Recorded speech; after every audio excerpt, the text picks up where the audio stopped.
যুক্তরাষ্ট্রে বাংলাদেশি পণ্য প্রবেশের ক্ষেত্রে ৩৫% শুল্ক আরোপের সিদ্ধান্ত নেওয়া হয়েছে। আগামী ১ আগস্ট থেকে এ সিদ্ধান্ত কার্যকর হবে। অন্তর্বর্তী সরকারের প্রধান উপদেষ্টা ডক্টর মোহাম্মদ ইউনূসের কাছে পাঠানো এক চিঠিতে যুক্তরাষ্ট্রের প্রেসিডেন্ট ডোনাল্ড ট্রাম্প এমনটি জানিয়েছেন।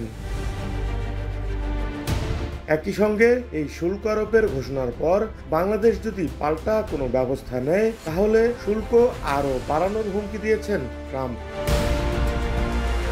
চিঠিতে বলা হয়েছে, বাংলাদেশের সঙ্গে বাণিজ্যিক সম্পর্কের শক্তি ও প্রতিশ্রুতি এবং উল্লেখযোগ্য বাণিজ্য ঘাটতি থাকা সত্ত্বেও মার্কিন যুক্তরাষ্ট্র বাংলাদেশের সাথে কাজ চালিয়ে যেতে সম্মত হয়েছে। পরবর্তী বাণিজ্য ভারসাম্যপূর্ণ এবং ন্যায্য বাণিজ্যের সাথে হবে।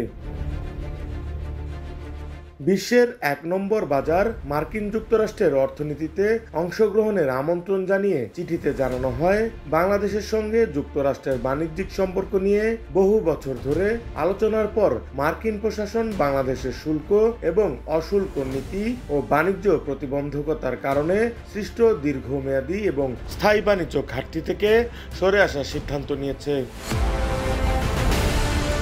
চিঠিতে স্পষ্টভাবে বলা হয়েছে, ২০২৫ সালের ১ আগস্ট থেকে শুরু করে যুক্তরাষ্ট্রে প্রেরিত যে কোনো এবং সব বাংলাদেশি পণ্যের ওপর ৩৫% শুল্ক নেওয়া হবে। উচ্চতর শুল্ক এড়ানোর জন্য প্রেরিত পণ্যগুলো সেই উচ্চতর শুল্কের সাপেক্ষে হবে। বাণিজ্য ঘাটতির বৈষম্য দূর করার লক্ষ্যে ৩৫% শুল্ক আরোপের ঘোষণা দিলেও বাংলাদেশের কোম্পানিগুলো যদি যুক্তরাষ্ট্রের মধ্যেই পণ্য তৈরি বা উৎপাদন করার সিদ্ধান্ত নেয় তাহলে কোনো শুল্ক থাকবে না বলেও চিঠিতে জানানো হয়। চিঠিতে বাংলাদেশ যদি এই শুল্কের বিরুদ্ধে পাল্টা কোনো ব্যবস্থা নেয় তাহলে শুল্ক আরও বাড়ানোর হুমকি দিয়েছেন ট্রাম্প। এছাড়া বাংলাদেশ যদি মার্কিন পণ্যে শুল্ক বাড়ানোর সিদ্ধান্ত নেয় তবে এই দেশ যে সংখ্যাটি বাড়াতে চাইবে তা ৩৫% শুল্কের সঙ্গে যুক্ত করা হবে বলেও হুঁশিয়ারি দেওয়া হয়েছে।